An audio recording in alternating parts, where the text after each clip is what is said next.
Hi there, thanks for clicking. Welcome to our new episode.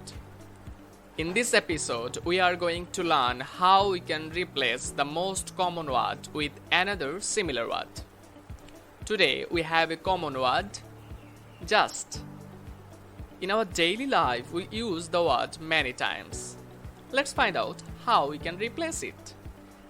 The first example we have, he is just like his father.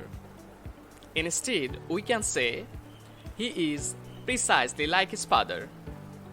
The second one we have, he just escaped the accident. Instead, we can say, he narrowly escaped the accident.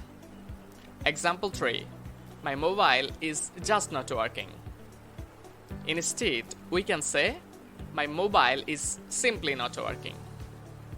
Example 4, they just shifted to Mymensingh.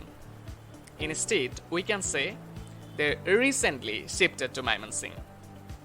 In this way, we can stop using the boring word just.